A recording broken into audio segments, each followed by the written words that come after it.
After the loss, how have you guys bounced back, and what did you think about afterwards on the way home? I mean, afterwards, obviously, we're still thinking about the game. We're a young team. We just think we should have won the game, and we were thinking about the slow start or a couple plays that happened near the end, and Cal's trying to let us know, it was a whole game process what happened in that loss, and he's proud of us still, and it's just a learning process. I feel like a lot of you guys seen from that game, the young team, that we have a lot of potential, and we're just trying to get better. When you look at some of these young guys, what do you see different today versus when they first showed up? Is they're trying to learn like you were trying to learn last year? Oh yeah, it's been a lot of growth. Definitely, their confidence starts picking up more. Just the way we're coming together as a team. You just see a lot of them come in as boys. You just start to become men as the time goes on. So a lot of maturity starting to come on, and we all face a lot of challenges here. And it's just seeing how we bounce back from different challenges was really impressive. Any reason for the slow starts you can think of?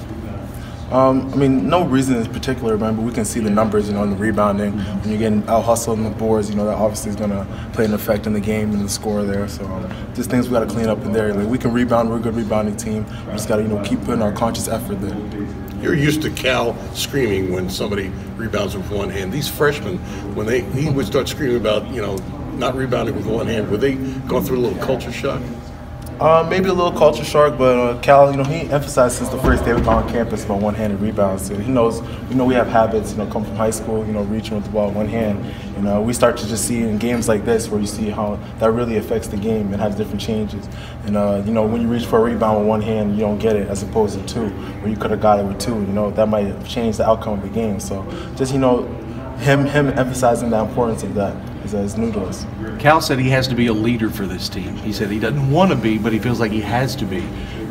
Is that something that you guys are still getting used to, that he's having to tell you what to do all the time? I mean, it's kind of as expected, with a young team like this. So it's not. It's expected, Cal, he needs to step in here and there, but later on in the year, hopefully, as we come together as a team more, he'll have to do that less, we'll be more empowered by that time. Has Cal ever yelled at you for grabbing the ball with one hand? As far as the rebound, are you perfect? I mean, yeah, I still make mistakes there and there, because it's still a habit. But he still yells at me during practice and things like that. But I just try to make a conscious effort to reach with two hands. Did you take any positives out of that game? Yeah, there was a lot of positives. I mean, I like how we rallied together in the middle of the game. We fought back, and we showed that we're a good team as well. And I just seen a lot of potential in that game, so that's a lot of positives I seen. In an odd way, do you feel better about this team, even though you guys lost, because so many of you guys seem to handle very well the big-time atmosphere? Yeah, I feel like this just gives us more experience there, and as time goes on, we just don't. It's only gonna make us better. Whether it was a win or loss, so just knowing that we're getting better makes me more comfortable by the team.